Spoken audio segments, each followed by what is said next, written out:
The 1998 New York Yankees had one of the most memorable years in pinstripe lore. They won a then AL record 114 regular season games. Pitcher David Wells hurled the second perfect game in Yankees history, and Bernie Williams became just the 8th Yankee to win the AL batting title. Now, all that's grand, but in New York, a world championship is the only measure of success.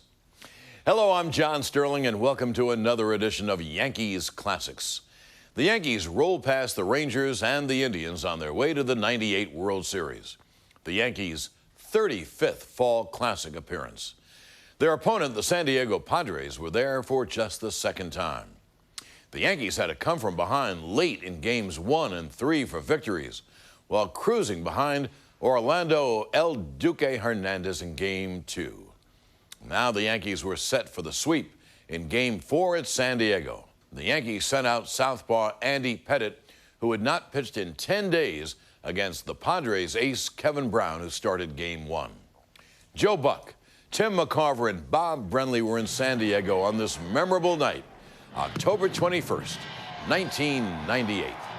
Talked to Bruce Bochy before the game, and he told us that Kevin Brown is on a pitch count of 190.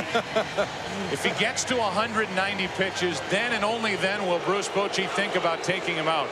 That's the situation the Padres are in, down 3 games to none, as Chuck Knobloch digs in to lead it off for the Yankees.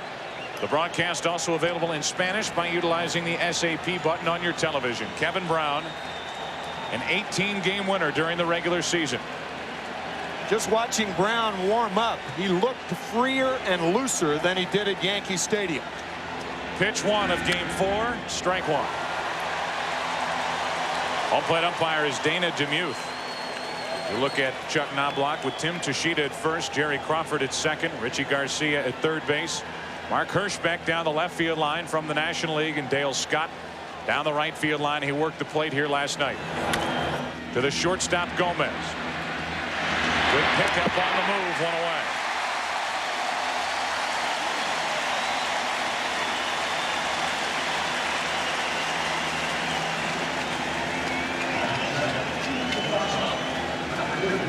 That'll bring in Derek Jeter. In this postseason, hitting only .213 in the World Series, 4 out of 13. Last night's game here in San Diego, he had 1 hit, 1 walk.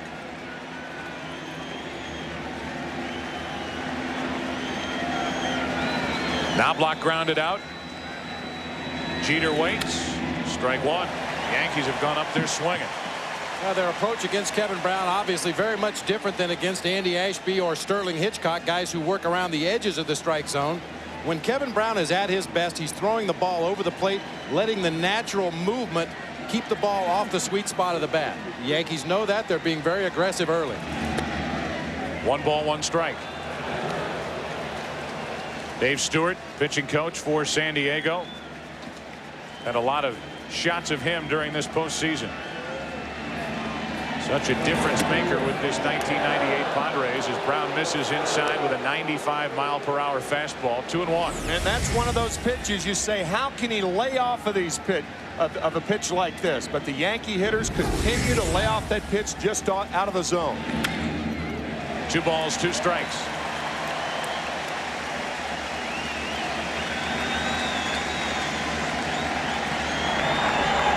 Andy Pettitte will work in the bottom of this first inning.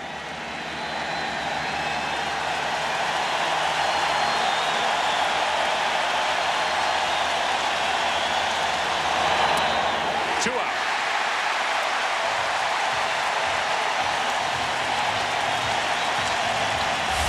Kevin Brown finishes off Derek Jeter with the 4-seam fastball. Not a lot of sink, not much movement on that pitch. Usually throws that up above the belt, gets a lot of swinging strikes, a lot of pop-ups on that high 4-seamer. 2 out, nobody on. It brings in Paul O'Neill, who is not faring all that well in the World Series. 2 out of 14 with none driven in. Strike 1. Each of the first 3 hitters have swung at the first pitch from Kevin Brown. We said in our pregame comments that Kevin Brown has to stay ahead, and he stayed ahead of the first 3 Yankees. Come on out, come on out.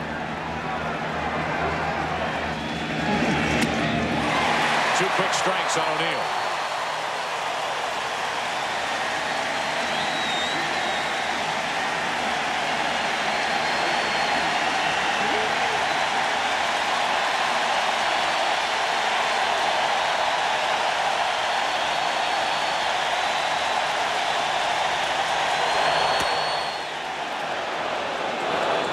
Was another one, another high four-seamer trying to get Paul O'Neill to chase a pitch up high out of the strike zone. The 1-2 pitch. 2 balls, 2 strikes. In the history of World Series play, 18 times the team has been in this spot, down 3-0 in a best-of-7 series. 15 of those 18 times, the team that was up 3-0 went on to a sweep. Only 3 other times has the team down in the series forced to Game 5. Kevin Brown and the Padres trying to defy the odds here tonight. It's Joe Girardi behind the plate. No surprise, because the left-hander Andy Pettitte is on the mound for the Yankees. And the 2 danger spots for Andy Pettitte tonight, Greg Vaughn and Jim Leyritz, the 3rd and 5th hitters, because of that cut fastball down and in. And I agree with that first bullet point. He may be overusing that cutter. I think it's a complementary pitch after you establish your tailing, sinking fastball. He's got an excellent curve. He has a great straight changeup. Many times he goes to that cutter too often. Kilvio Veras takes a strike. The numbers for Pettitte, not too good down the stretch.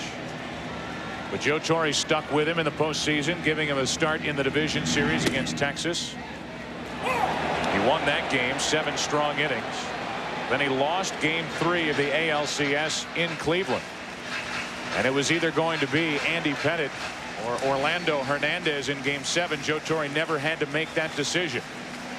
But he did go with Hernandez in Game 2 of the World Series, and Pettitte here in Game 4. The 0-2 pitch, a ball and 2 strikes. Bob, Andy Pettitte heeding your advice so far. 3 sinkers on the outside corner. No cutter yet. When it's most effective, the cutter catches a hitter by surprise. And if you throw it too often, especially with the hitters ahead in the count, that's an easy pitch to get on.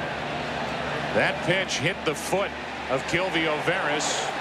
And now the first base umpire is going to say that Veras went around and rule it a strikeout, as opposed to Veras going down to first as hit by the pitch. Veras is trying to go down there, and the home plate umpire Dana DeMuth, along with backup from Tim Tushita, are ruling that Kilvio Veras is out. Joe Torre is satisfied, and that's the first out here in the first inning. Well, it happens more often than you may realize. A hitter swings at a pitch that ends up hitting him, and you can see Veras was out in front of home plate with the barrel of the bat. The movement of the ball came in and hit him on the back foot. On the appeal to first, they said yes, indeed he did swing, which makes it strike 3. And once he does swing, Bruce Bochy arguing once he does swing and it hits him, the ball is dead. So Bruce Bochy gets the explanation. Joe Torre went out to make sure, and the call was made by Tim Tushita, the first base umpire. As they appealed down to first, Veras swung and missed. A strikeout for Pettitte, and now Tony Gwynn. Ball 1. Gwynn is hitting .500 in this World Series.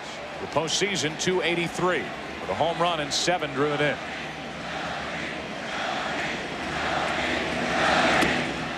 (2-0). And that ball not hit Kilvio Veras. It could have skipped in the dirt by Girardi, and Veras could have made it to first base.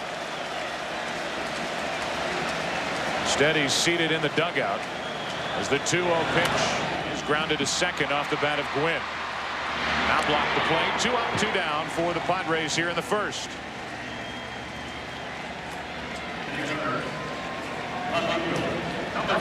Here's Greg Vaughn.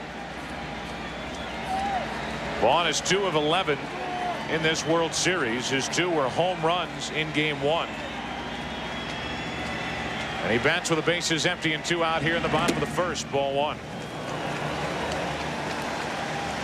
Last night, Vaughn was at the plate in the 8th inning in a 1-run game. And it looked like he made it a 1-run game. It looked like he had gotten all of a pitch, or enough of a pitch, to ride one out of here into right center. Got it down toward the end of the bat, and instead of a 3-run home run, It was a sacrifice fly. It was a one-run game in the 8th, and it ended a one-run victory for the Yankees, 5-4.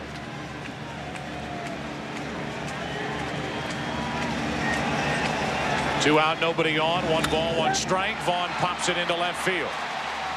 Easy for Leday as Greg got under it, and the Padres go in order in the 1st. Each side retired. In order as we move to the 2nd of Game 4. No score.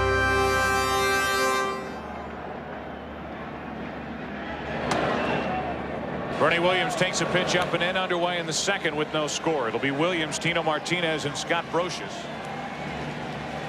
Williams just 1 for 12 in this World Series.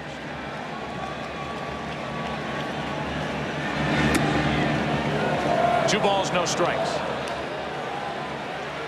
Here are the Yankees up 3 games to none. Paul O'Neill is 2 out of 15. Williams is 1 for 12. Tino Martinez has the 1 home run, a grand slam. He's 4 out of 11. He's picked it up. Brocious, the number 6 hitter, 7 out of 13. He has been absolutely on fire in this series. Red hot. Ricky Leday is 4 out of 7. The bottom of the order has been doing the damage for the New York Yankees.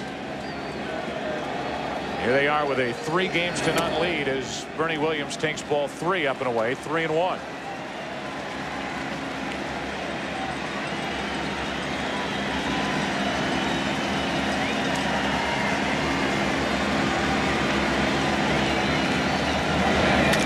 Up the middle and stabbed by Kevin Brown. 1 away.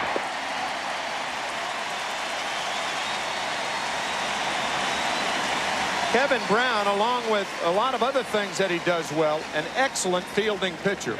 And it's a good thing because being a sinker ball pitcher, a lot of those ground balls are going to come back through the box. Kevin Brown, much like Greg Maddux and many other sinker ball pitchers, use that glove. You have to become the 8th fielder once you release the ball if you throw a sinker. Tino Martinez, strike 1.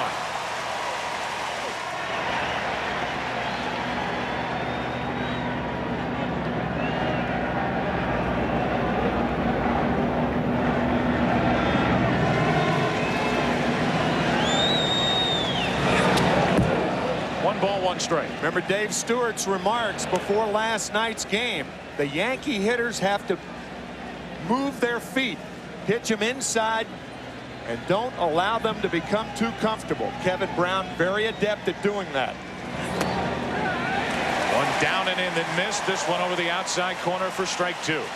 And the reason that pitch was effective was because the pitch before. Right. Forced Tino Martinez to lose his toe hold in that batter's box to get out of the way. And then Kevin Brown paints the outside corner. 2-2.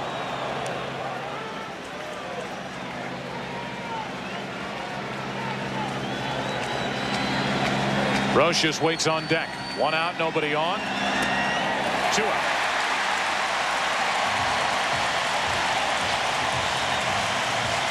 Let's go down to Steve Lyons with Mark McGwire. All right, Joe, certainly in a season to remember, the biggest moment was the 70 home runs by Mark McGwire. And Mark, have you had a chance now to let it all settle in and figure out exactly what it is you did?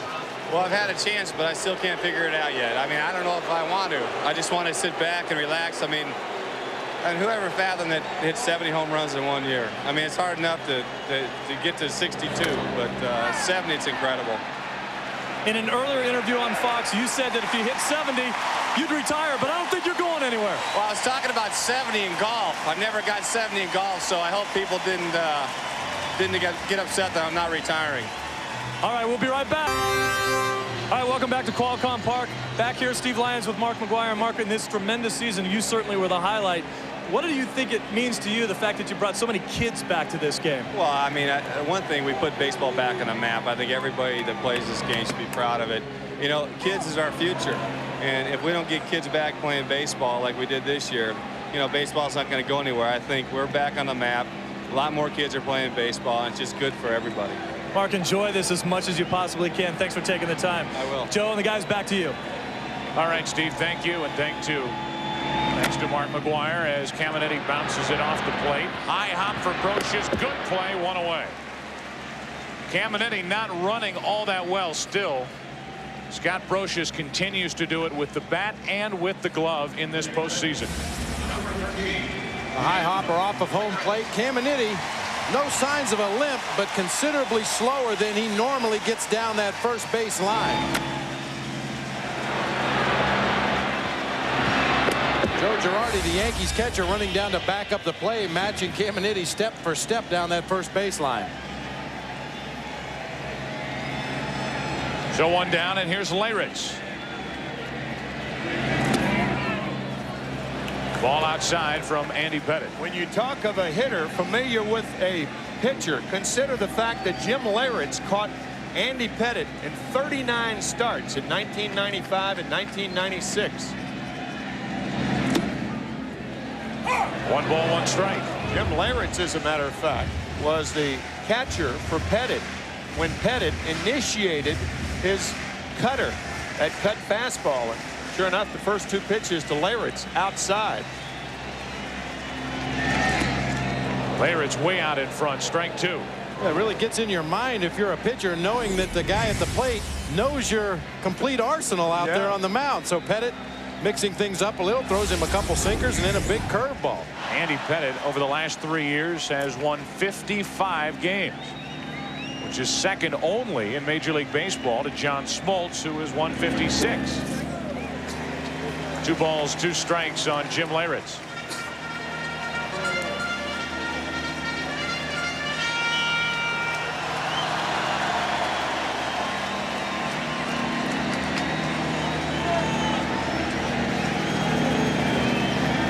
Two and 2 on Leyritz, 1 out, nobody on here in the second. No score. Just missed up and in. 3 and 2.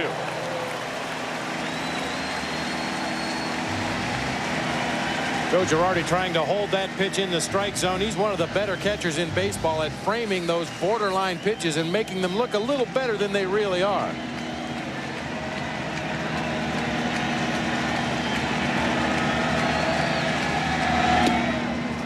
Low and away for ball 4 and a 1-out walk. The Padres have their first base runner.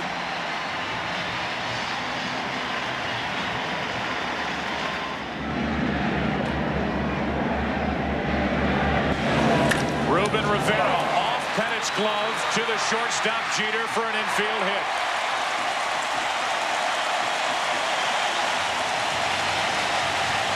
The only good fielding pitcher for the New York Yankees as a starter, Orlando Hernandez. Andy Pettitte probably gets hit by right-handed batters more than any other Yankee. This ball off the heel of the glove. He is not a good fielding pitcher at all, and he proved it right there. A very playable ball. Big hopper back through there. Granted, it got there quickly, but Pettitte had his glove up, just didn't have it in a good position. We have had 2 plays made by Kevin Brown on 1 hopper's back to the box, and the first one to Pettitte. He ended up at shortstop. And now 2 on with 1 out for San Diego, and Carlos Hernandez, who's hitting .361 this postseason. None driven in, however, digs in. Takes a ball from Pettitte.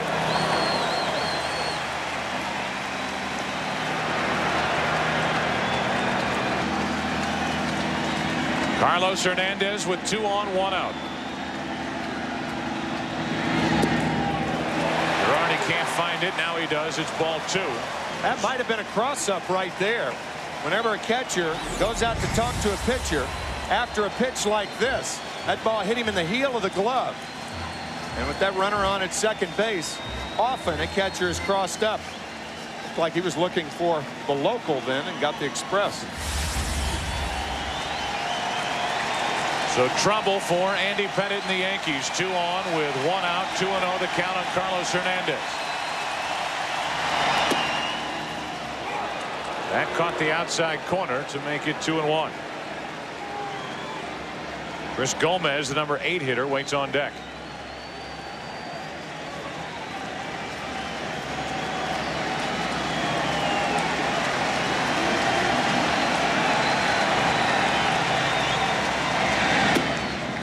Same spot, 2 and 2.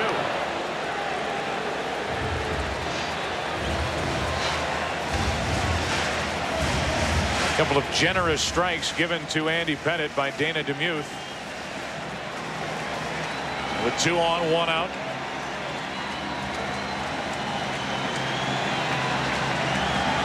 The 2-2 to Hernandez. Out in front, struck him out. 2 gone, and the second strikeout on the night for Andy Pettitte. A key man to get in that situation. So Hernandez is gone, and now it's up to Chris Gomez, who has yet to drive in a run as well in this postseason. 2 on, 2 out. No scores, second inning. Ball 1.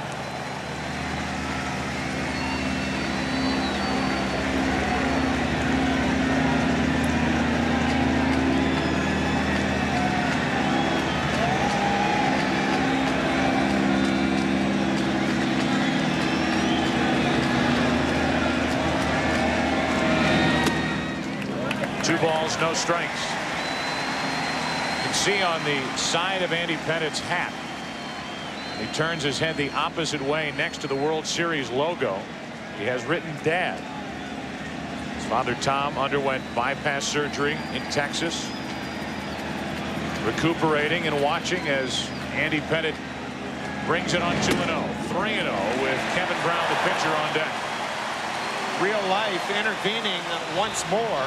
Couldn't help but think, as you look at Joe Torre, who had it intervened 2 years ago.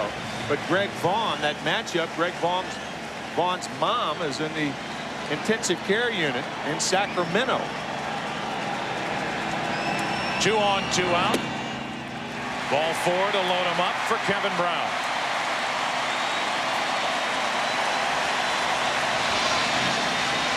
This is where the Padres really have an advantage in this game, because Kevin Brown is an excellent hitting pitcher. Helps himself, he runs well. Andy Pettitte much more inexperienced with the bat. See the regular season average for Kevin Brown, 207, drove in 10 runs.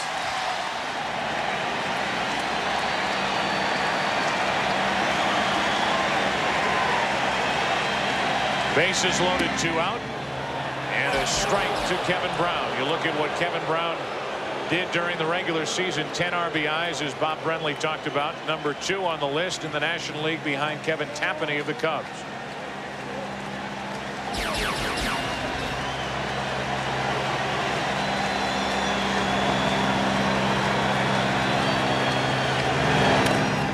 Trying to drag bunt. The play by Girardi. The out at first, and the inning is over. A little push bunt. And Kevin Brown retired, 2-3. Joe Buck, Bob Brenly, Tim McCarver with you. We move to the 3rd inning. There is no score here in game number 4. The Yankees up 3-0. Ricky Leday takes a strike from Kevin Brown. Leday had 2 base hits against Kevin Brown in game 1 on fastballs. Brown starts him off with a curve, comes back with another breaking ball. Ricky Leday, the 4th rookie to get base hits, his first 2 times up in the World Series. Bill Terry did it in 1924. Billy Johnson did it in 1943, and Hal McRae did it in 1970. Over the outside corner, and Leday is gone. You see what Leday has done coming into this game 4. He is the first out here in the top of the 3rd inning.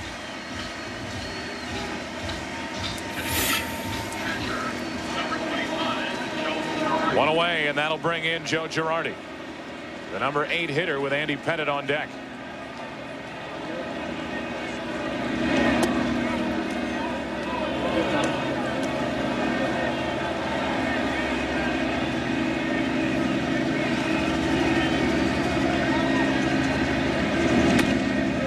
On the outside corner, 1 ball, 1 strike on Girardi, who's 0 for 2 in this World Series. The Yankees are getting a taste of the real Kevin Brown tonight. They only scored 2 runs and 6 1/3 in the first game. Girardi trying to lay one down, is now in the hole, 1-2. That may be an offensive weapon that the Yankees can use because of the hobbled Ken Caminiti at 3rd base, having problems not only moving but bending over to pick up ground balls and bunts. The Yankees certainly have a few guys in this lineup that are capable of dropping bunts down that 3rd base line and beating it out. 2-2. Chuck Knobloch did it last night, a bunt base hit, and then the error on a ball that Ken normally fields. Ball hit by Chili Davis to score a run. Full count now on Girardi. Because of Caminiti's limited range, he's going to have to play deeper than normal. Lay down a bunt. Use a little speed. Girardi tried it with a pitcher coming up. Fouled it away for strike 2. Now the 3-2 pitch. Into right field for Tony Gwynn. Did not get a great read on it, but recovers. 2 gone. 2 up, 2 down for the Yankees in the third against Kevin Brown. Here's Andy Pettitte. 0 for 4 during interleague play this season against the National League East. He takes a strike from Kevin Brown.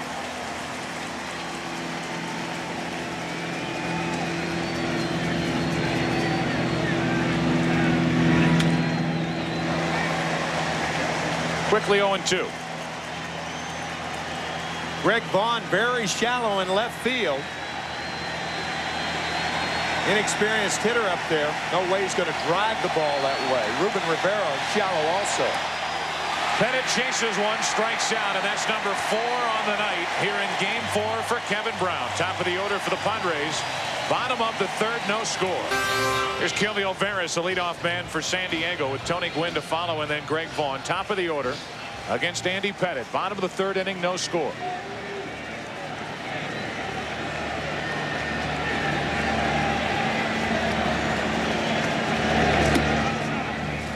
Veras struck out his first time. He went around on a pitch that eventually hit him on the heel. Took a ball, now waits for another. 1-1.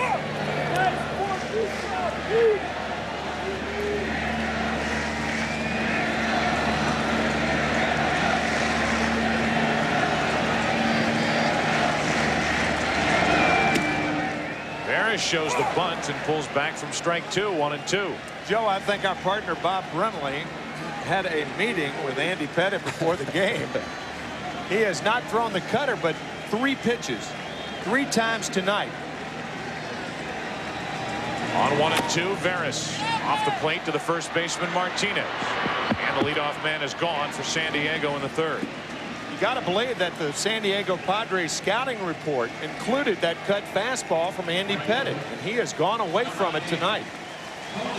I've seen him pitch in games during the regular season where he started games similar to this, using the sinker, using the changeup, using the big overhand curve, and as the game progresses and he establishes those pitches on the outside corner, then that cutter becomes much more effective in the later innings. So Andy Pettitte took care of the leadoff man. Pitching coach Mel Stottlemyre pictured there on your right. Now Gwynn pictured as he digs in with 1 out, nobody on. Tony bounced out to second his first time up and takes a ball from Andy Pettitte.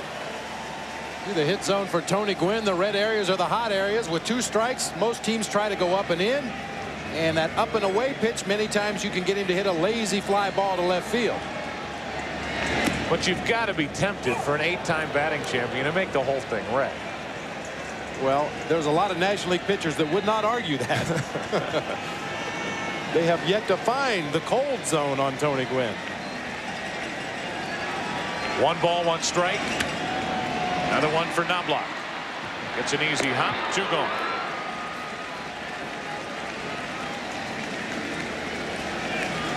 They announced the crowd here last night at 64,667. I am going to climb out on the limb and say that this is a bigger crowd here tonight. Thanks for your support.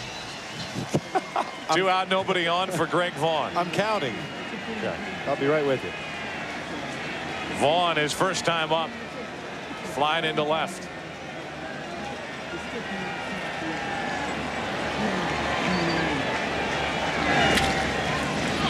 First pitch swinging. Vaughn taps to Jeter. And the Padres go in order for the second time tonight. We have played 3 here in Game 4. The sun is setting on San Diego. Padres hope it's not on them. No score. The Yankees got a single from Derek Jeter in the top of the 4th, but failed to score, and Andy Pettitte retired the Padres in order in the bottom of the inning. Tino Martinez stepped in against Kevin Brown to start the top of the 5th, with the game still scoreless. Andy Pettitte, the beneficiary of a tremendous play by Derek Jeter. Ranges way up the middle, makes the play. That's good enough in itself. Look at this off-balance throw. A one-hopper by design to Tino Martinez to get a very speedy runner, Ruben Rivera, at first base easily.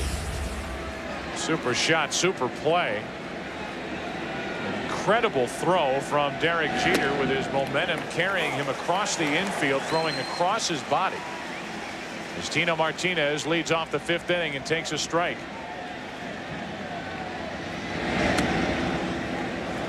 One ball, one strike from Kevin Brown, who was allowed only one base runner. The one-out single by Derek Jeter last inning. That's it. He struck out 4 along the way, and that's strike 2.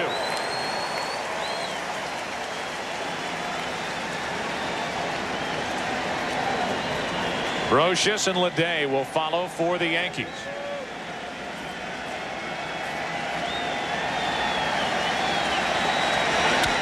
The opposite way and through. Tino Martinez has his 5th hit of the World Series here in 1998. Frustrating for a pitcher to make his pitch, as Brown did then, and then have a strong left-handed batter fight it off the other way and find a hole. Kevin Brown did exactly what he wanted to do then. He kept the ball off the fat part of the bat, and Tino Martinez just muscles it through that 5.5 hole on the left side. So Martinez at first with nobody out. Here is Brocious. He takes a strike. Yankees have their leadoff man on for the first time tonight, and Brocious, who flied to center his first time, is now 7 out of 14 and even 500 in this World Series.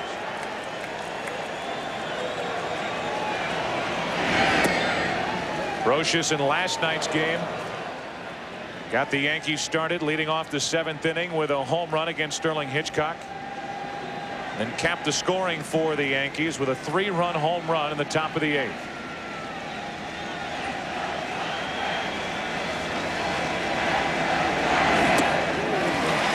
Good pitch from Brown, strike 2.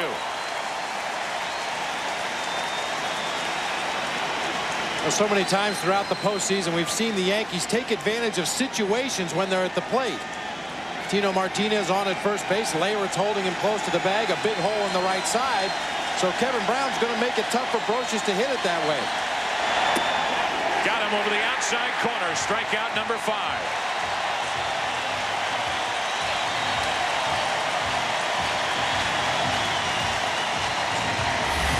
Sometimes it's not necessarily the pitch, it's how you got there. And Kevin Brown gets there with that inside sinker, and then he goes back outside on the corner.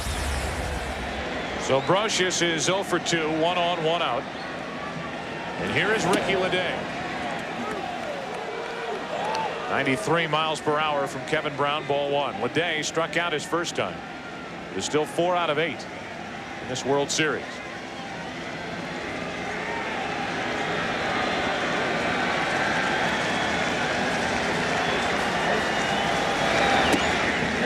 Caught the corner, 1 ball, 1 strike.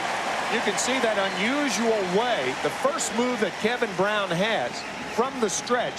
It's that herky-jerky coming up, and that can freeze a hitter. Leday shoots it down the right field line into the corner, into the Yankee bullpen. Gwynn digs it out.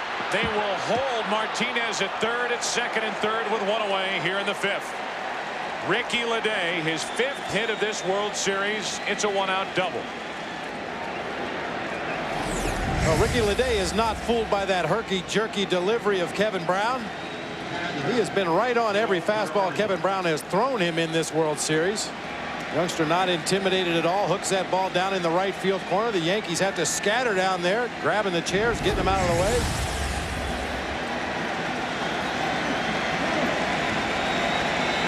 Do you put Girardi on here? With Andy Pettitte up next. Girardi, an excellent bunter, by the way. Kevin Brown brings it back to Brown. Looks Martinez back to the bag. Gets the second out of the inning. That's 3 times tonight already that Brown has fielded his position.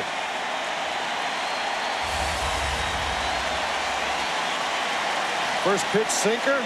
1 hopper right back to the mound. Check the runner at third. Make sure he's not going anywhere.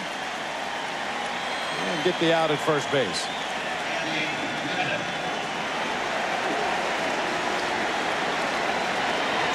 Brown held that look at third just a little bit longer than normal. You see Tino Martinez trying to jockey down that third baseline. Now it's up to Andy Pettitte for the Yankees. Second and third, 2 out. Strike one. Pettitte struck out his first time. By the way, that play by Kevin Brown with the infield in, you could see how quickly that ball got back to the mound. If he doesn't make that play, it goes through and the Yankees are on top. Instead, he did. Girardi the second out. The 0-1 to Pettitte. What a play by Carlos Hernandez to save a run. 1 ball, 1 strike.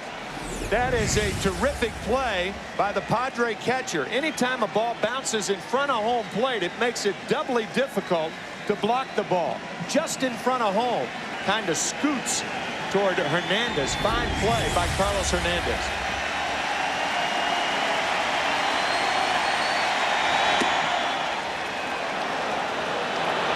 Two balls and a strike on Andy Pettitte. Tino Martinez, the runner at third. Ricky Leday with a double in this inning is at second. No score here in the 5th. Not getting the corner is Brown, and the count 3-1.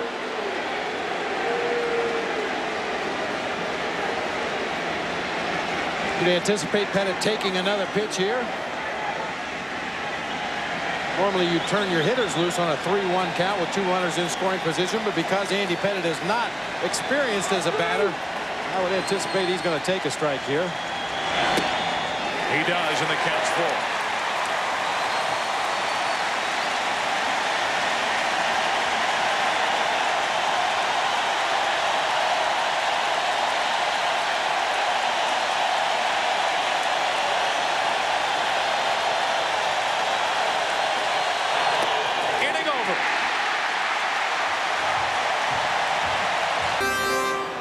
Here's Knobloch to lead off.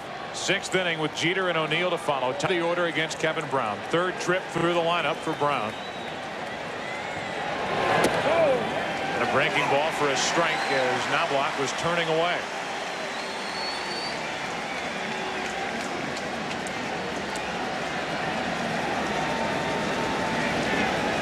Knobloch is grounded out twice, once to short, once to second. Jeter has one of the 3 Yankee hits tonight on deck.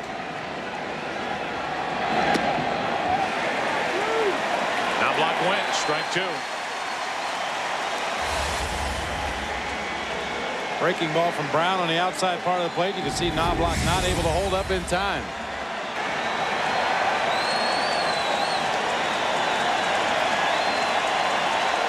Here it comes on 0-2.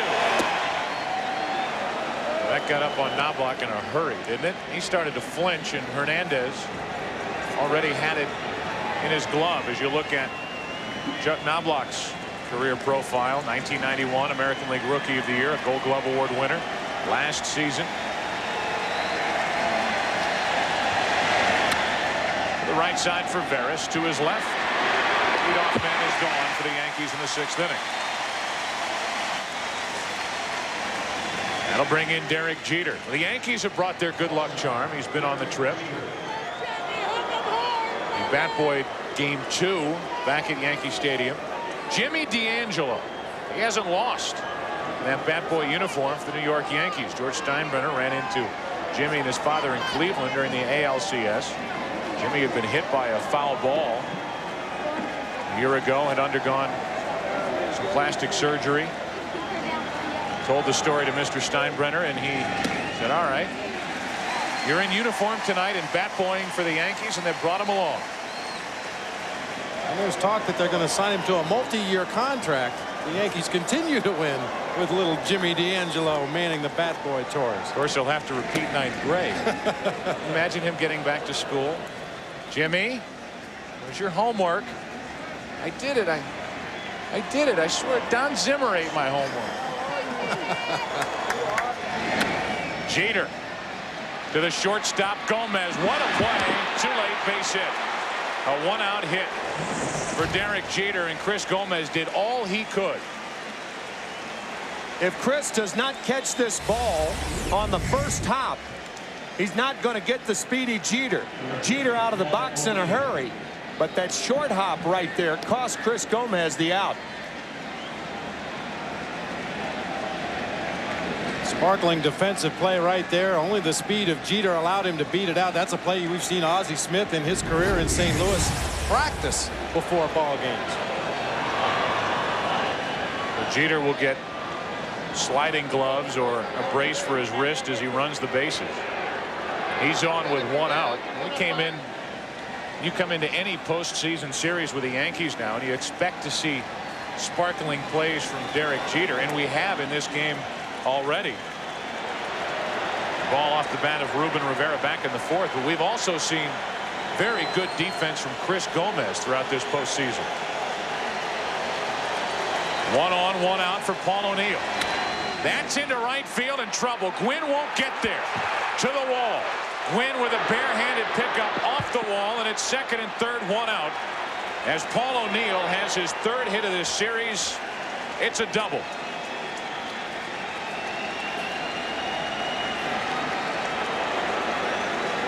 The last time the Yankees had runners on at second and third and 1 out, the bottom of the order was up. But now you have the meat of the order.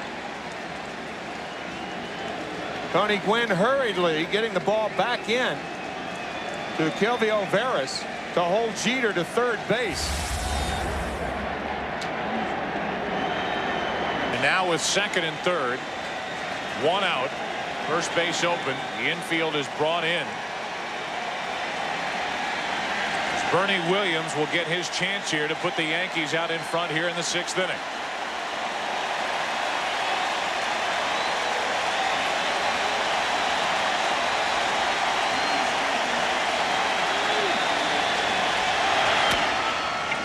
Back to Brown, an eternity as he waits for it, throws to first for the out. The run scores and the Yankees take a 1-0 lead.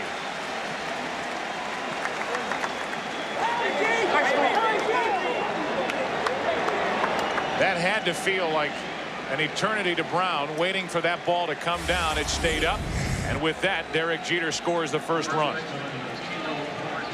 Well, it's not by design, I can assure you that, but the Yankees are really making full use of home plate in this game offensively. A lot of balls have been banged either off the plate or the hard dirt around home plate. Kevin Brown with no choice but to take the out at first. The reason for that is that nasty sinker by Kevin Brown. Now runner at third, 2 down for Tino Martinez, ball 1. That, by the way, was a contact play. Derek Jeter going on contact, anything on the ground. Bernie Williams thought he was safe at first, but punched out by first base umpire Tim Kushida. Pitch is low, 2-0 on Tino Martinez, so the Yankees lead in the series 3-0. They lead here in the 6th inning of game 4, 1-0 with O'Neill at third and 2 out.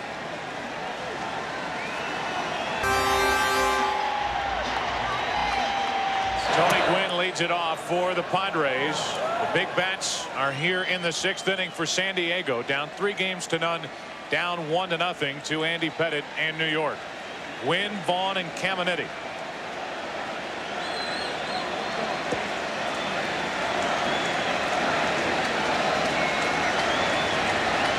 Gwynn is 0 for 2.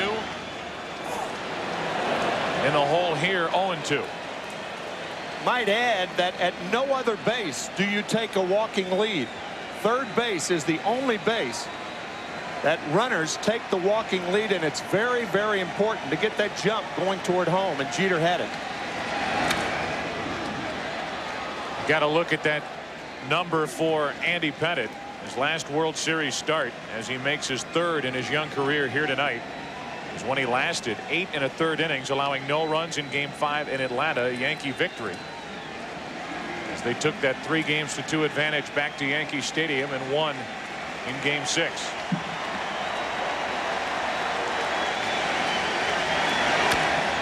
Gwynn reaching. Tino Martinez has to wait. Gwynn is safe.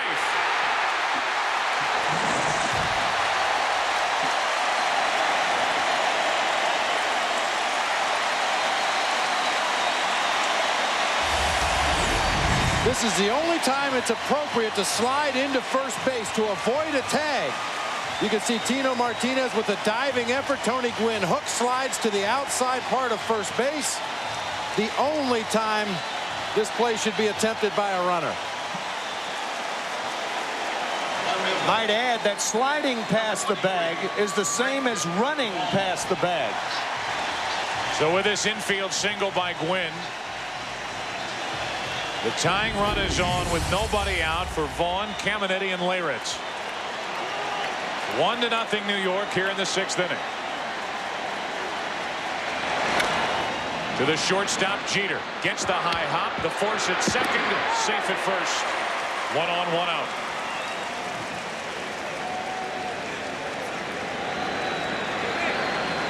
Most shortstops would go to first base on a ball like this, but Derek Jeter throwing back across his body to get the lead runner.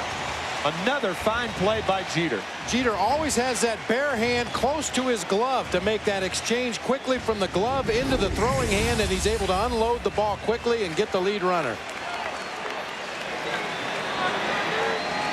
So Gwynn will take a seat. He's forced at second, and now the batter is Caminetti. 0 for 2 with a strikeout, a ground out. And now the double play ball to second. The flip to Jeter on to first. 4-6-3. A leadoff infield single. Nothing after that. And we move to the 7th. Tony Gwynn leads it off for the Padres. The big bats are here in the 6th inning for San Diego. Down 3-0. Down 1-0 to Andy Pettitte and New York. Gwynn, Vaughn, and Caminetti.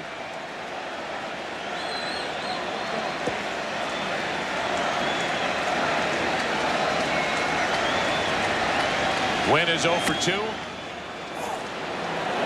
In the hole here, 0-2. Might add that at no other base do you take a walking lead. Third base is the only base that runners take the walking lead, and it's very, very important to get that jump going toward home, and Jeter had it. Got to look at that number for Andy Pettitte. His last World Series start, as he makes his 3rd in his young career here tonight, is when he lasted 8 1/3 innings, allowing no runs in Game 5 in Atlanta, a Yankee victory. As they took that 3-2 advantage back to Yankee Stadium and won in Game 6.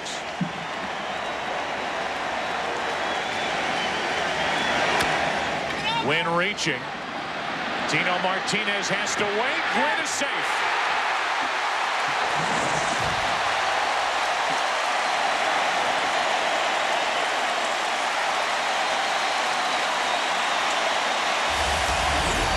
This is the only time it's appropriate to slide into first base to avoid a tag. You can see Tino Martinez with a diving effort. Tony Gwynn hook slides to the outside part of first base. The only time this play should be attempted by a runner. Might add that sliding past the bag is the same as running past the bag. So with this infield single by Gwynn, the tying run is on with nobody out for Vaughn, Caminetti, and Leyritz. 1-0 New York here in the 6th inning. To the shortstop, Jeter gets the high hop, the force at second, safe at first. 1 on, 1 out.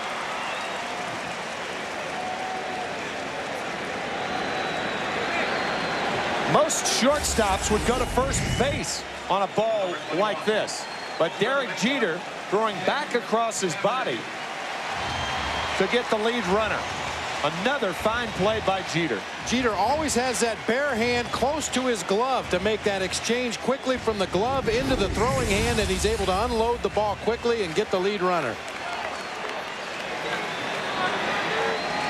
So Gwynn will take a seat. He's forced at second, and now the batter is Caminetti. 0 for 2 with a strikeout, a ground out. And now the double play ball to second. The flip to Jeter on to first. 4-6-3. A leadoff infield single. Nothing after that. And we move to the 7th. Ricky Leday. First pitch swinging. Fouls away, strike 1. The Yankees with the 1-0 lead here in the 7th inning and a 3-0 lead in this 1998 World Series. Ricky Leday has a double tonight. He's also struck out. He has fared well against Kevin Brown in Game 1 against Brown. He had 2 hits and a walk.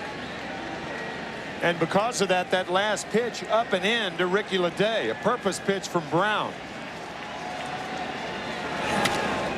A flare into shallow right, might drop, will drop. Ricky Leday, another base hit. 2 out of 3 tonight, and the leadoff man is on for the Yankees in the 7th.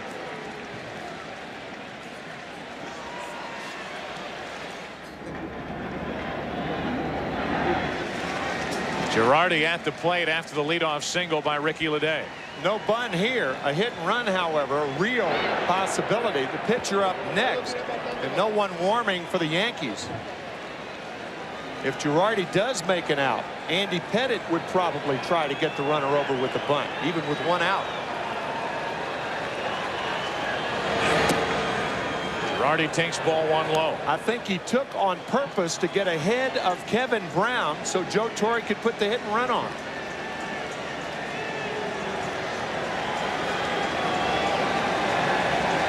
Brown has just given up his 6th hit of the night.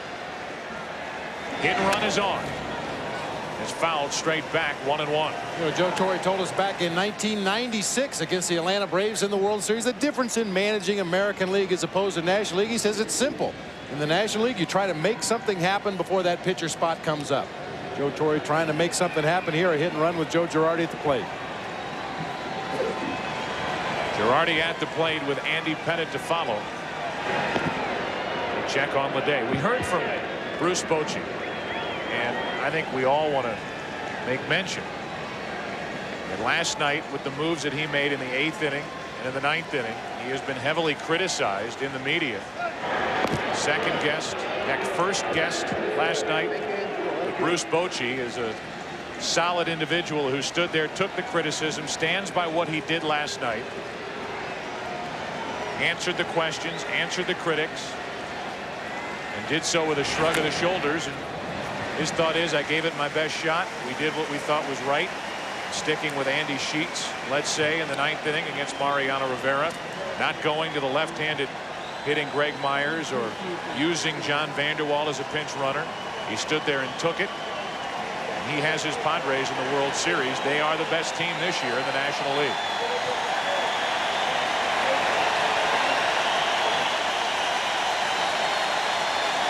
The 1-2 to Girardi is fouled back.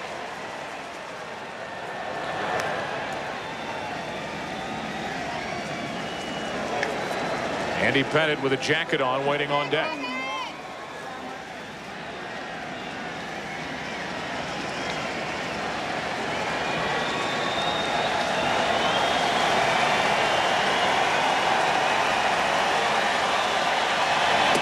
Girardi strikes out, 1 away.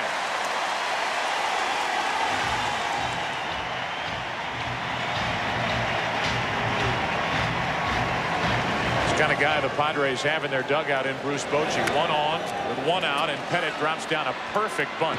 Barris over to cover. Andy Pettitte gets the sacrifice accomplished, score at 2-4, and down to second is Leday with 2 away here in the top of the 7th.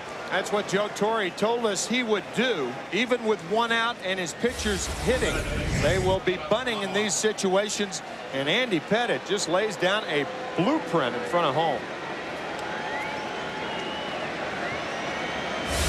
So now Chuck Knobloch, like a good leadoff hitter in the National League, will hesitate a moment. He did. Now he walks to the plate slowly to allow Pettitte a chance to get back to the dugout, take a seat after running down to first base.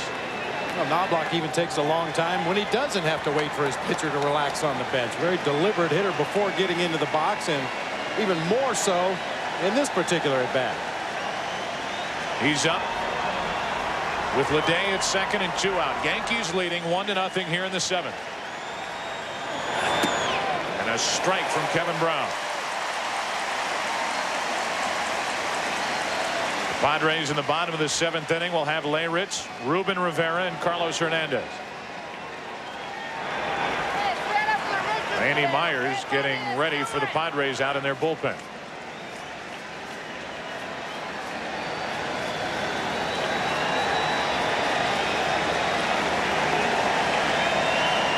The 0-1. Ball and a strike. Talk about varying arm angles. Brown varies his move to the plate with that last look back towards second, keeping an eye on Leday and not picking up the glove until the last split second. And that little spin move will freeze runners at second base. A lot of pitchers use that spin around move. We used to call it the spaghetti move, where they wheel around and throw the ball to second base. That freezes a runner. Knobloch to the right side. High hop for Veras. Stays with it. And it gets Knobloch at first. A hesitation on the part of Tim Tschida to make sure Leyritz held on. Time to stretch. Bottom of the seventh. 1-0 New York. Not much of a difference, really. Bottom of the seventh inning. It's 1-0. The Yankees out in front as Leyritz, Rivera, and Hernandez get ready to go. Andy Pettitte back on the hill, having allowed no runs on only 3 San Diego hits. Leyritz 0 for 1 with a walk. Ball 1 from Pettitte.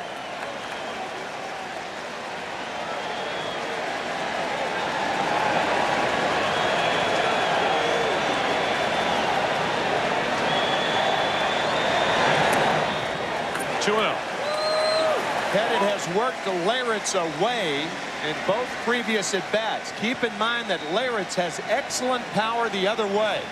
2 of his postseason home runs have been hit to right field. 2 balls and a strike. Including one off a hard-throwing left-hander, Billy Wagner of the Houston Astros at the Astrodome. Off the plate again. Pettitte the easy out at first, and Leyritz is 0 for 2 with a walk, and that plate has a few dents in it tonight.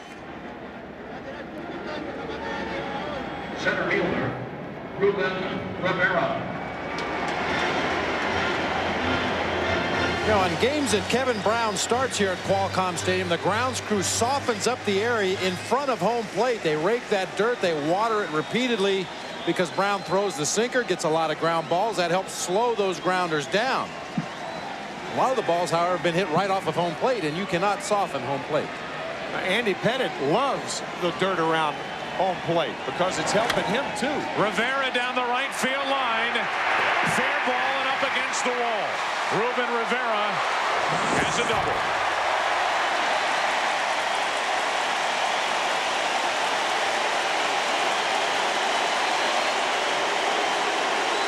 Talk about a young man who went up to the plate, looked in one area.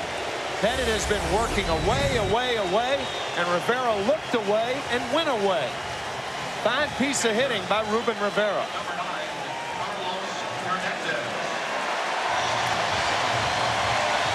So the tying run in scoring position with 1 out. Thanks to this from Ruben Rivera.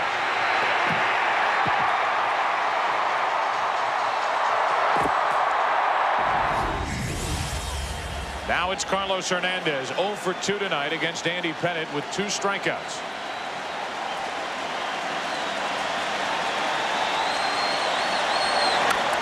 Up the middle for Pettitte. They have Rivera hung up between second and third. The tag by Brocious. Hernandez remains at first, 2 out. And we have talked about Andy Pettitte fielding his position. The last couple of chances he has fielded his position very well, and that pays off here in the 7th. Bad base running by Ruben Rivera. You're in scoring position. You've got to make the ball go through. Hung out to dry. As a base runner at second base, they tell you a ball hit to your left, you advance, a ball hit to your right, you freeze. The wild card is that ball hit back to the mound when the pitcher makes a good play. Rivera reacted immediately to a ball hit to his left. Pettitte made the nice play. They had the youngster hung up out there. Now a check on Carlos Hernandez. The fielder's choice off the bat of Hernandez. Score at 1-4-5 on the out and the tag by Brocious.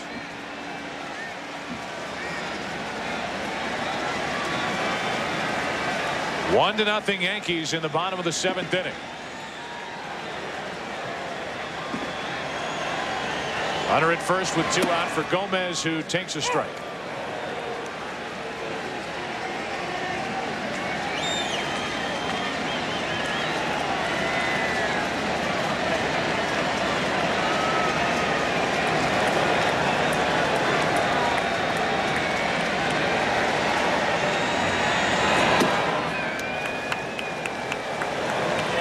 1 ball, 1 strike.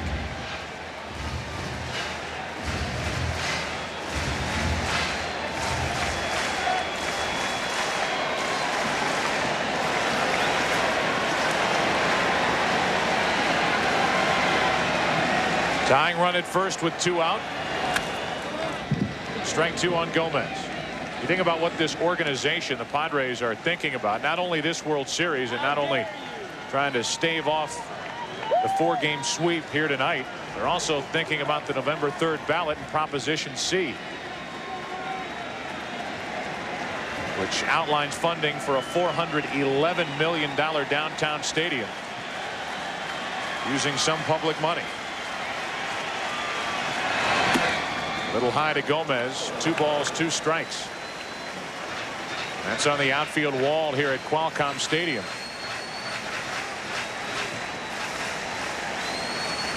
Well, this stadium is packed with 65,000 anxious fans, wondering if they will get an opportunity to come back here tomorrow night. 3 balls, 2 strikes on Chris Gomez. Talk to people about Proposition C. They'll tell you it's around 50-50 as to whether it'll pass.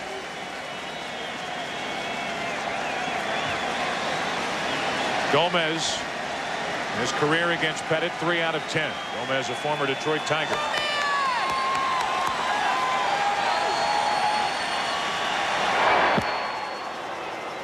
That's very interesting. Most first basemen would be behind the runner at first base with a 3-2 count. Joe Torre's thinking right here is if a ball's hit into the gap, you keep Carlos Hernandez as close as possible, particularly with Pettit's move.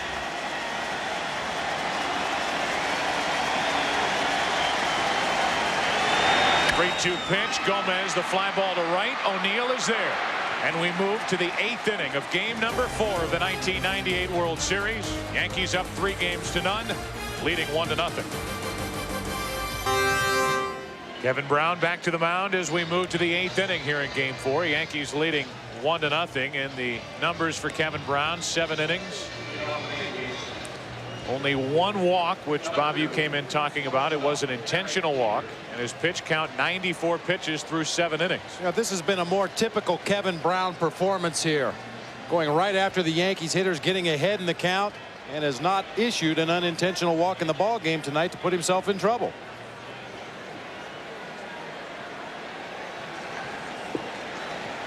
Here's Derek Jeter, the 2, 3, and 4 hitters for the Yankees, who are getting closer and closer to their 24th World Championship, as Joey Hamilton, the right-hander, and Randy Myers, a lefty, get ready for the Padres out in their bullpen. It's a 1-run game. The Yankees up 1-0, 8th inning, and Jeter takes ball 1.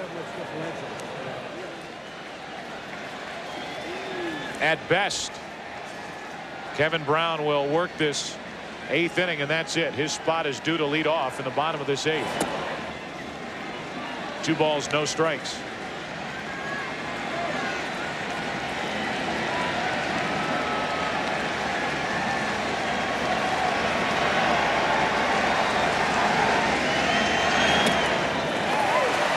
Two and 1.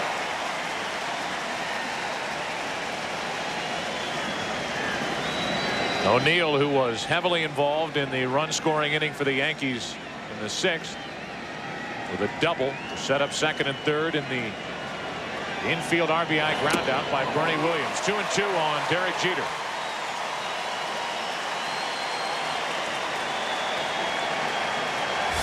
After a sinking fastball on the outside corner, comes back with the 4-seam fastball at the belt right down the heart of the plate.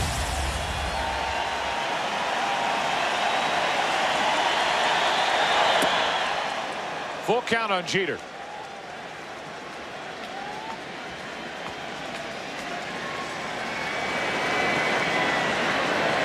Who's on the bench for the Yankees? Switch hitters: Davis, Posada, Raines. Right-handed hitters: Bush, Curtis, Spencer, and Luis Sojo. The 3-2 pitch. A leadoff walk from Kevin Brown. So we open the inning talking about walks on the part of Kevin Brown. That is his first unintentional walk of the night.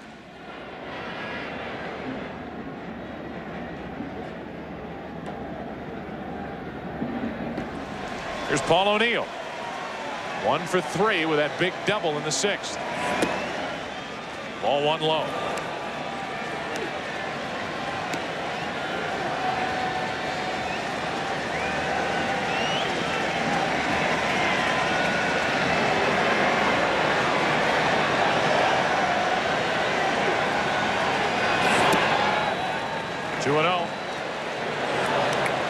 We were joking earlier when we talked about the pitch count.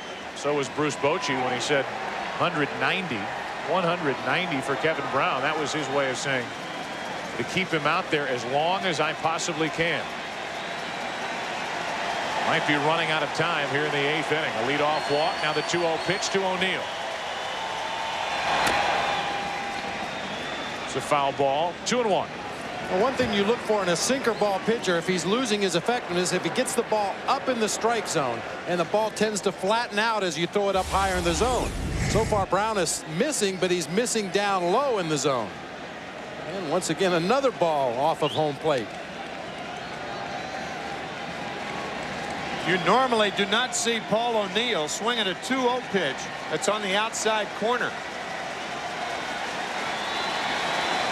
Again, the hit and run, a very viable alternative for Joe Torre.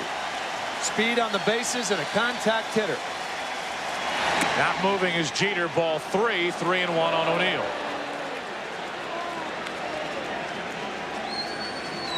Bernie Williams on deck. Bernie has the game's only RBI on an infield groundout.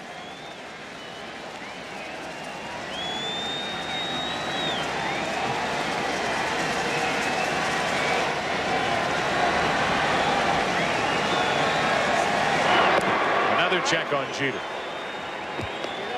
Padres wondering if Jeter might take off here with his 3-1 pitch to O'Neill. A tactic that, Tim, I know you don't like.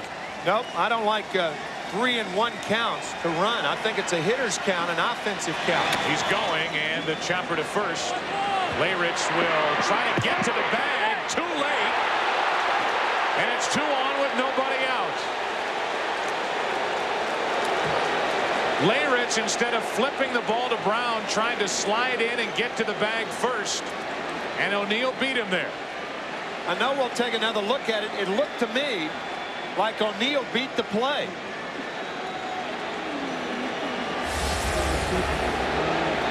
Jeter on the move. Paul O'Neill swings once again at a pitch he probably would not chase in a 3-1 count. Layrich chooses to try to win the foot race to first base, and bang, bang. Bang, bang is right. Wow. Joe, I think you're right. If he flips the ball, then you don't have this problem.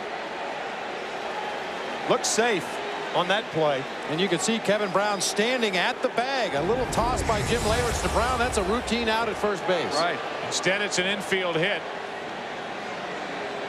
And the Yankees, already leading 1-0, have 2 on with nobody out. And Brown is trying to settle down out on the mound.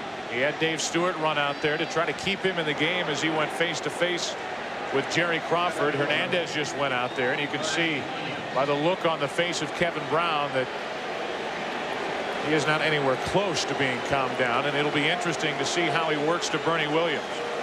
2 on with nobody out. Yankees leading 1-0 here in the 8th.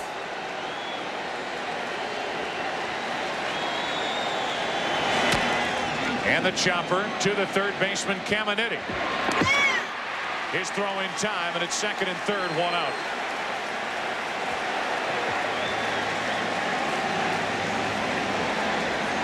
I have not seen in a long time those funky high choppers that we have seen on both sides. Caminiti had to wait. That ball was lost in the lights momentarily. You can see him making that strong throw with the seams across the infield to get Bernie Williams. Now with Tino Martinez at the plate, first base open. This is the second intentional pass being given to Tino Martinez tonight. He's 1 for 2 with a single, and now 2 intentional walks. This will load the bases with 1 out. And Scott Brocious will be the hitter. Yankees have the bases loaded and 1 out without getting a ball out of the infield in this inning. And here's Brocious, hitting .370 in this postseason. Tonight he's 0 for 3 in the World Series, 7 out of 16. Bruce Bochy with the infield in and 1 out. Thinking that Brocious runs too fast to play the infield in double play depth. So many hitters are beating that ball into the dirt too. Brown still with a good sinker. Broken bat flare over the head of Gomez. In to score is Jeter. They will hold O'Neill at third, and it's 2-0 Yankees in the 8th. Well, if you play the infield in double play depth, there is a chance that Chris Gomez could have made that play. By bringing the infield in, no chance. The little flare that hit the infield dirt, and Brocious drives in another run. This jam badly, breaks his bat, but you can see from where Chris Gomez was initially positioned, no chance to get back on that little floater. Bases loaded, only 1 out, and Ricky Leday at the plate. Leday is 2 out of 3 tonight to back up his performance in Game 1 against Kevin Brown when he went 2 for 2 plus a walk. Leday may have the opportunity here to bust this game wide open.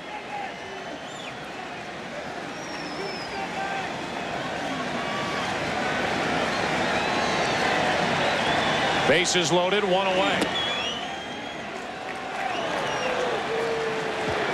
2 balls, no strikes on Ricky Leday with O'Neill, Tino Martinez, and Scott Brocious. Third to first on the bases for the Yankees.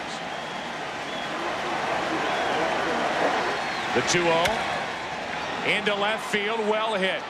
Vaughn going back to get it. O'Neill tags and scores. It's 3-0 Yankees here in the 8th inning. Getting closer and closer to their 24th World Championship are the 1998 New York Yankees.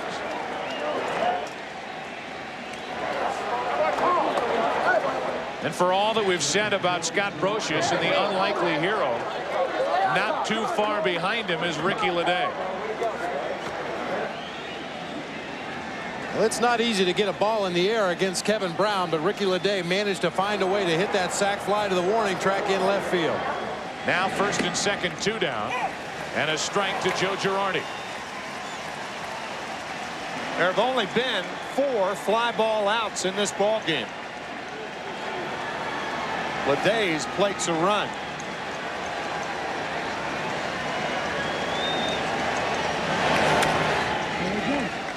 That's strike 2 on Girardi, and again Kevin Brown due to lead off in the bottom of the 8th inning, so this will be it.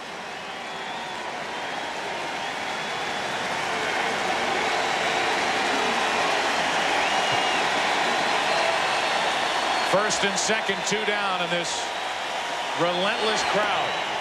What a play by Carlos Hernandez. Incredible as this relentless crowd tries to rally support for Kevin Brown. How about that pickup by Hernandez? You're not supposed to block these balls. This is way over in the left-handed batter's box. Somehow finds a way to get the glove out there in front of it. Can't get the body over there, but did get the glove in good position. 2 heroes for the Yankees, Brocious and Leday. As Brown barely misses with ball 2, 2-2.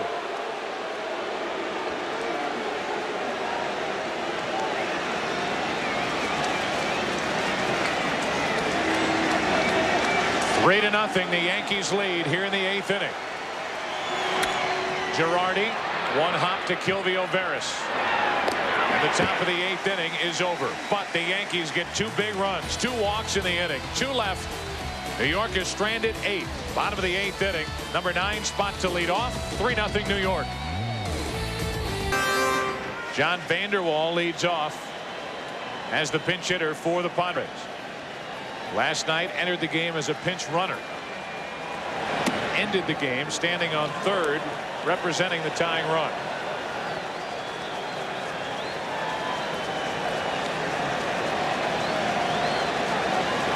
So Bruce Bochy goes to the left-handed pinch hitter against Andy Pettitte. And Vanderwall pops it into center. Bernie Williams is there, one away here in the bottom of the 8th.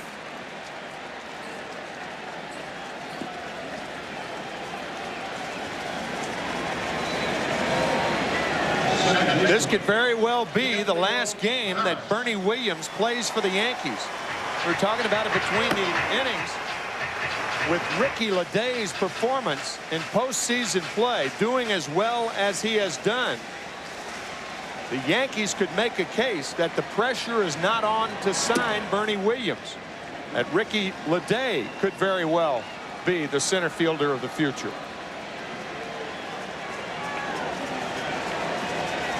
Gilvio Veras at the plate, 0 for 3.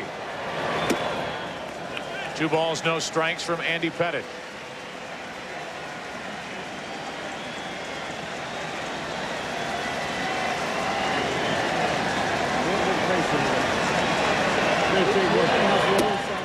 Talk about World Series performances as Veras has the count 3-0 and will take here with 1 out, nobody on. You look at the World Series performance by Scott Brocious, another potential free agent. A couple for the Padres. Kevin Brown, tonight's starter. Ken Caminiti. Steve Finley, who we already talked about, with a catch last night, not in the lineup tonight. These World Series performances count a lot. 3 balls and a strike. Now a full count. 1 out, nobody on.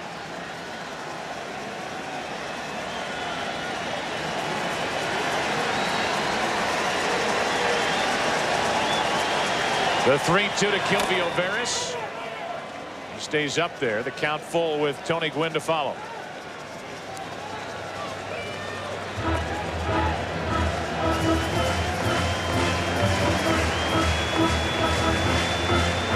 Time running out on the Padres to try to force a Game 5 tomorrow night.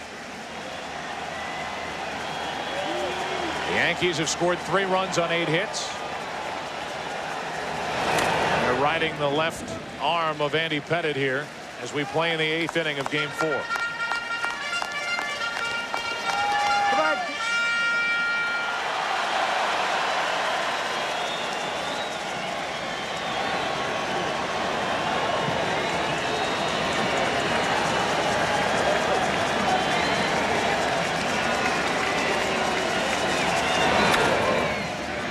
Three consecutive fouls on the part of Veras, and it stays 3-2. Got to look at Jeff Nelson warming up. I think he is warming up for Greg Vaughn. If Veras and Gwynn both get on, I think you'll see Nelson in the game. Again, the 3-2 pitch. A 1-out walk to put Veras aboard here in the 8th.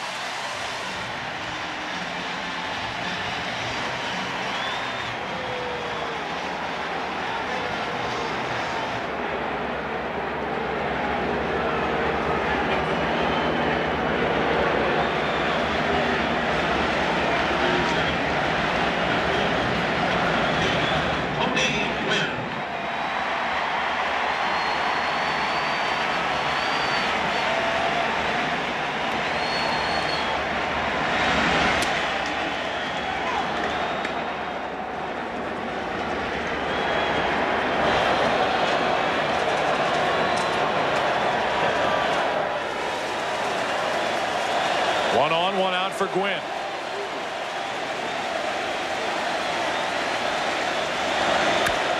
Into center field. Gwynn has another hit. And now it will be Greg Vaughn with 2 on, 1 out, representing the tying run here in the 8th inning. And it looks like that's all for Andy Pettitte.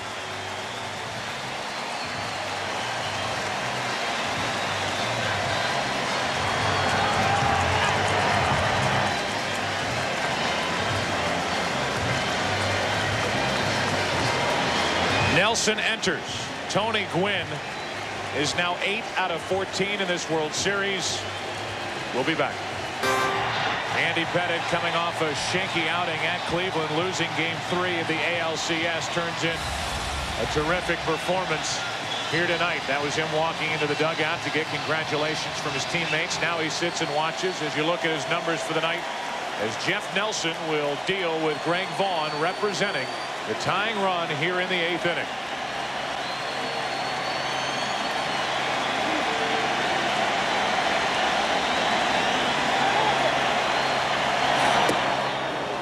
Strike one.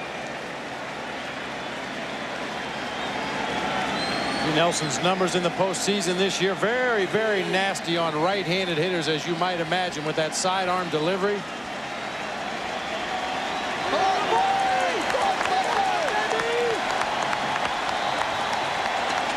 Two on with one out. Vaughn lays off the high delivery. 1 ball, 1 strike. Look at Jeff Nelson's delivery. Throws that frisbee-like slider out of this sidearm slot.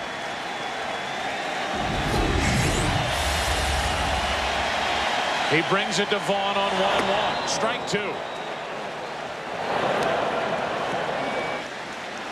Greg Vaughn with 2 hits in the World Series, both homers, 50 on the year, trying to tie it with this swing.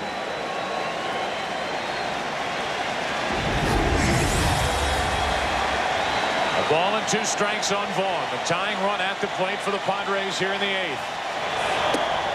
Too far outside, 2-2. Caminiti, who was 1 out of 13 in this World Series, waits on deck.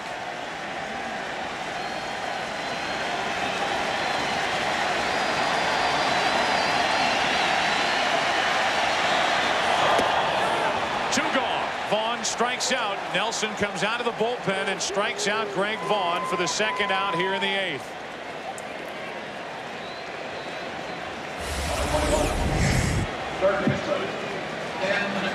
Another slider out of the strike zone, down low and away.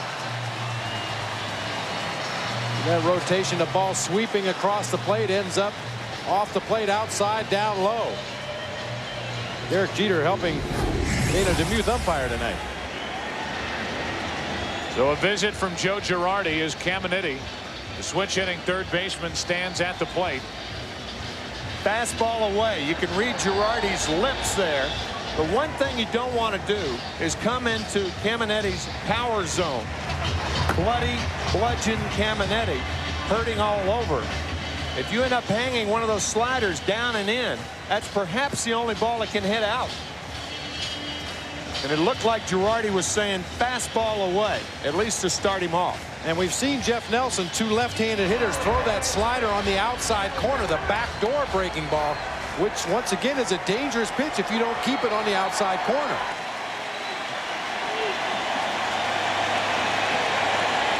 Caminiti with 2 on, 2 out, 3-0 Yankees in the 8th. Up for ball 1.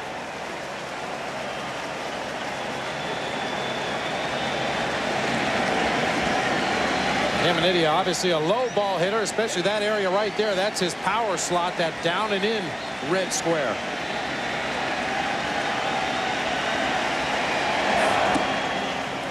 Rolling away, 2-0. That's that backdoor slider. Nelson trying to sneak one over the outside corner.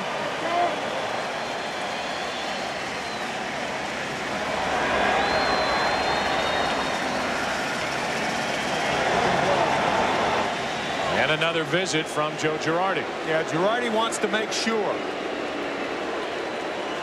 If you want it outside and the pitcher wants to throw that slider, you go out and make sure.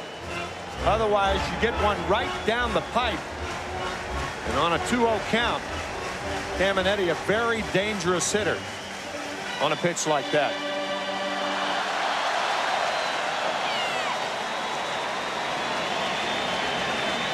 And now here comes Joe Torre. He has Rivera getting loose out in the Yankee bullpen. He also has Stanton ready if he wants him. With a count 2-0. It looks like he will go to Rivera. See, Caminetti could catch up to a 2-0 fastball from Nelson, but not from Rivera, and that's Torrey's thinking right now. It'll be the Yankee closer here in the 8th inning with New York leading 3-0. Andy Pettitte started at the bottom of the 8th inning, then Nelson. And now Mariano Rivera. I think what Joe Torre is thinking, and this is a terrific move, that if you're looking for a fastball, you're going to get the best fastball that we have to offer right now, and that's Mariano Rivera.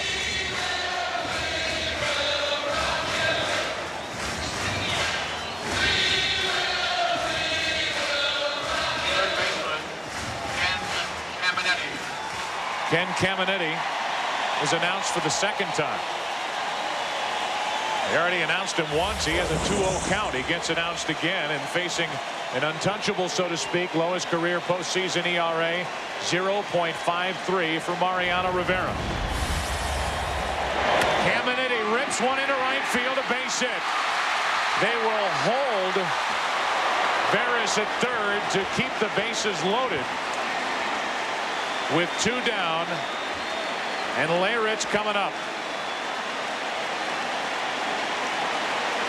O'Neill was more than content to allow Veras to score. His throw is into 2nd, but Tim Flannery held up Kilvio Veras. If this is the 9th inning, that's the proper play for Tim Flannery, the 3rd base coach, to make, but not in the 8th.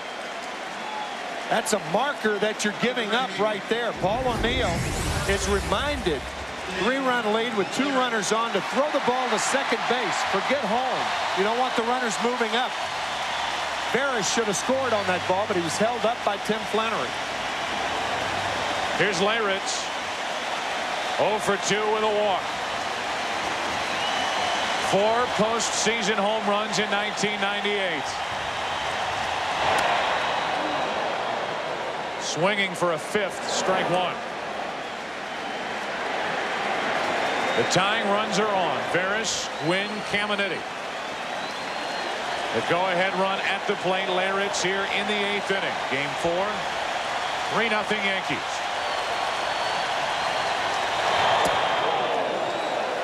One ball, one strike.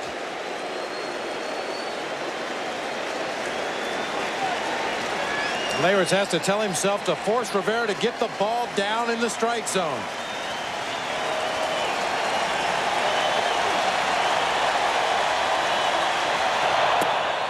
Inside corner, strike 2, and Leyritz did not agree.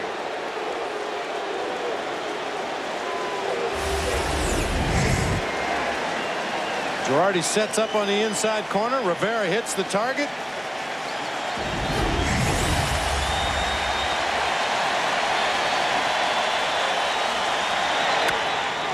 Into center field for Bernie Williams. The basket catch to end the 8th inning. And the Yankees all of a sudden are 3 outs away from the World Championship here in 1998. After 8, they lead 3-0. High above here in San Diego as Rivera leads off.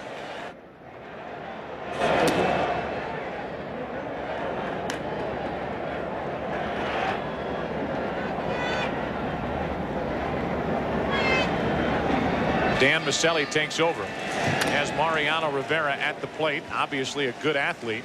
See that swing, and the count 1 ball, 1 strike. So no double switch when the Yankees brought in Rivera, and he leads off here in the 9th inning and is in the hole, 1-2, facing Dan Maselli.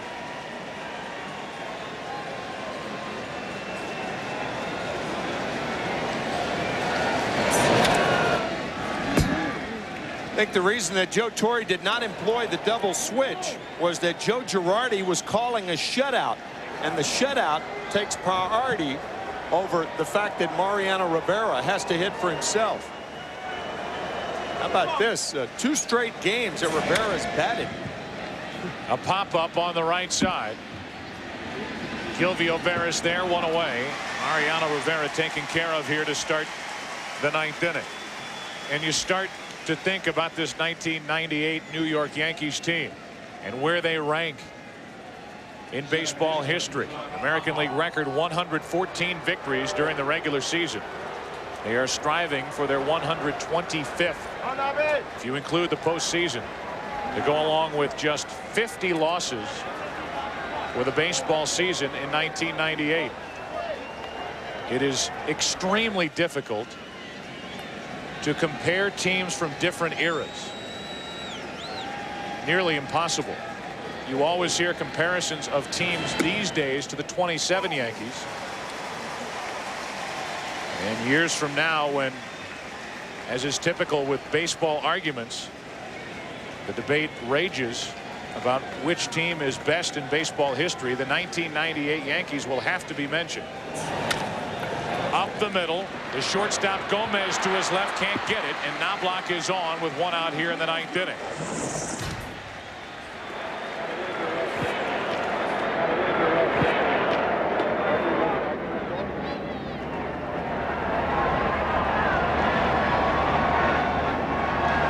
One on, one out. And a check on Knobloch at first.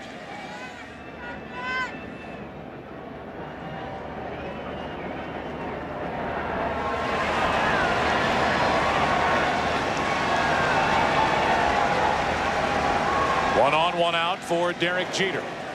Yankees already leading 3-0, and Jeter takes a strike, 0-1. In my opinion, the New York Yankees in 1998, if they sweep the San Diego Padres or win the World Series, they are better than the 1975 Reds and better than the 1961 New York Yankees. The regular players are not quite as good, but they're pitching in every regard, in every facet. Middlemen, starters, and the short reliever, Rivera, puts them over the top.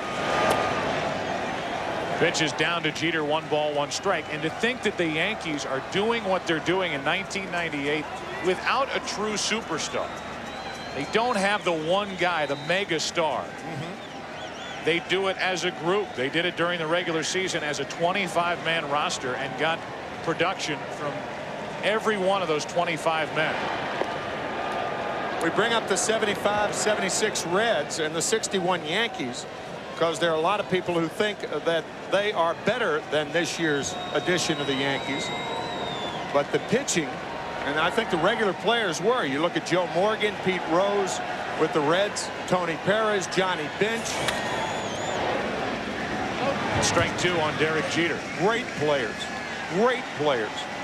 But they're pitching not even close to this club. Not close. The same with the 61 Yankees. A good pitching staff. Roger Maris, 61 home runs. Mickey Mantle, 54 that year. I think they had 6 players with over 20 home runs that year. 240 as a club. But the pitching, in my opinion, takes the 98 version of the Yankees over the top. 1 on, 1 out. Jeter fouls it away. Bob Brenly has been dispatched down to the clubhouse area for the possible post-game celebration. The Padres have 3 outs remaining in the bottom of this 9th inning, trailing 3 games to none. 3-0 here in the 9th inning. 1 on, 1 out for Jeter. Chip Caray, Steve Lyons also standing by as Maselli tries to finish off Derek Jeter. The Yankees are playing an outstanding team here tonight and in this series. But when you start to look at what the Yankees did against the lesser teams in the American League this year, the mark of a truly dominating team. You see they went 11-1 against Tampa Bay. They went 10-0 against Kansas City, 8-3 against Detroit, 7-4 against Minnesota. Sandy Koufax in his career was 17-2 against the Mets. Just to go along those lines, when the Mets were struggling, Sandy Koufax dominated the New York Mets. The struggling teams in the American League this year were overmatched more times than not by this version of the Yankees. Knobloch is running as Jeter flies to center for the 2nd out here in the top of the 9th inning.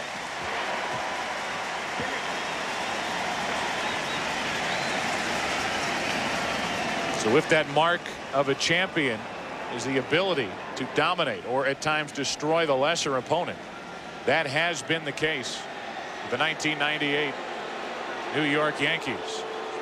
Randy Myers trots in from the San Diego bullpen. He'll take over here in the 9th inning with the Yankees leading 3-0. Randy Myers is set to go. He has struggled in this postseason. 6 games with an ERA of 13.5. Last night came on in game 3 with his Padres down 2-0, leading by a run, and issued a leadoff walk to the left-handed batter Paul O'Neill. Before the inning was over, the Yankees had a 3-run home run from Scott Brocious and a 2-run lead.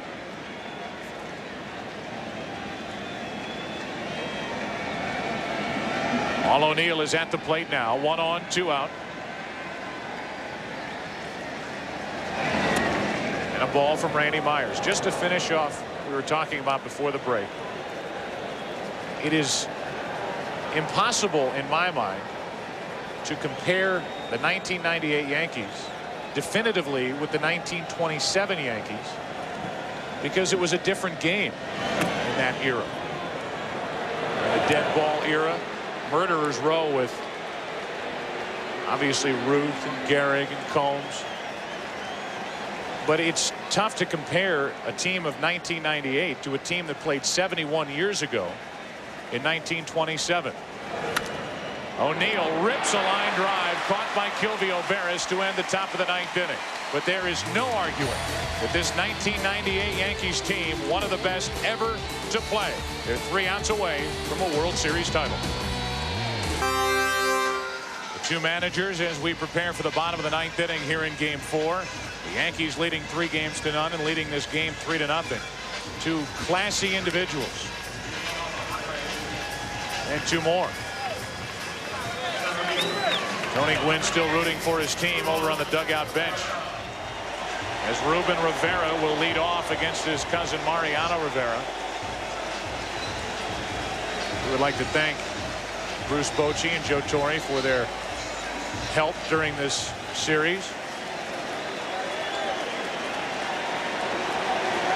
As Jim Leyritz and the Padres hope for a rally against one of the game's best closers, Mariano Rivera. Ruben Rivera fouls the first one away for strike 1. New York Yankees are 3 outs away from their 24th World Championship.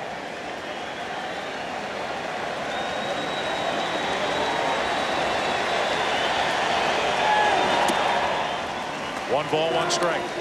And true to his word, Bruce Bochy is doing what he told us he was going to do before the game. That's keep with the right-handed batters against Mariano Rivera at the suggestion of the hitting instructor Merv Rettenman. We must mention that right-handed batters this year against Mariano Rivera are batting 194, 235 against left-handers. 2 balls and a strike. 2-2. So the numbers don't back up. No. The statistics do not back up the thinking of the Padres. But this backs up what Bruce Bochy did here last night in game 3 by allowing Rivera to hit against his cousin Mariano Rivera, despite having Sweeney, Myers, Joyner, and Finley on his bench. The 2-2. Full count to Ruben Rivera.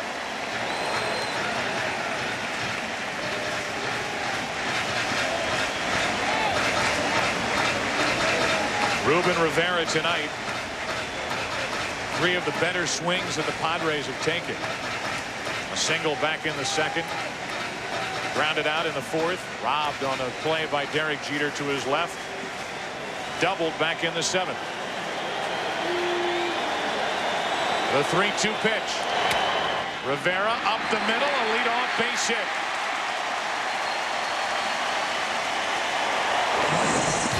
And Ruben Rivera is on to start the bottom of the 9th inning for San Diego. Chuck Knobloch slipped in going to his right. His first step, his right foot came out from under him. I don't think he would have had a chance on the ball. It was hit too hard.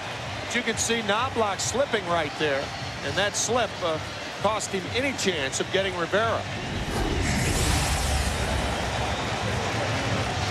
Now Carlos Hernandez, who was successful last night against Mariano Rivera. in the 9th inning with a 2-out single. That was followed by a single by the pinch hitter Sweeney, who's on deck now. 1 on, nobody out. 3-0 Yankees. Hernandez takes ball 1.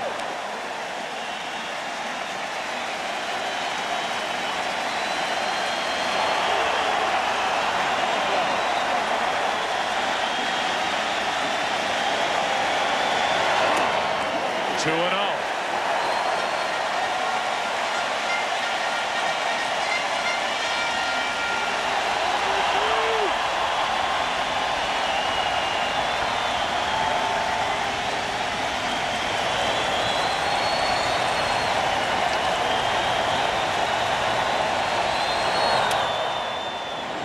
Hernandez swinging on 2-0, fouls it away. 2 balls and a strike.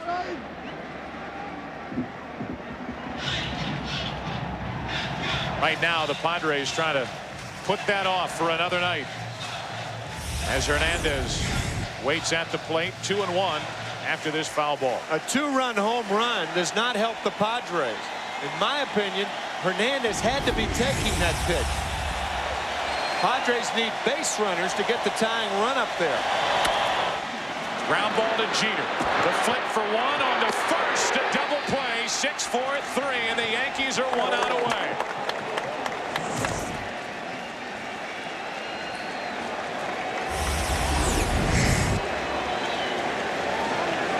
Jeter,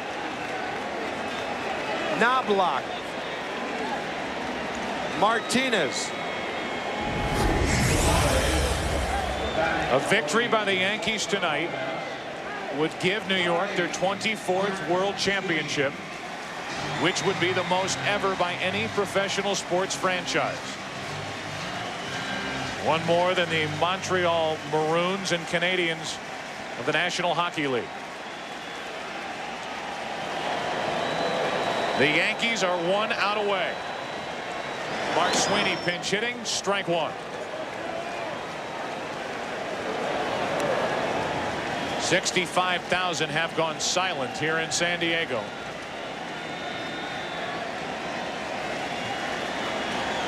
As Sweeney is at the plate with an 0-1 count.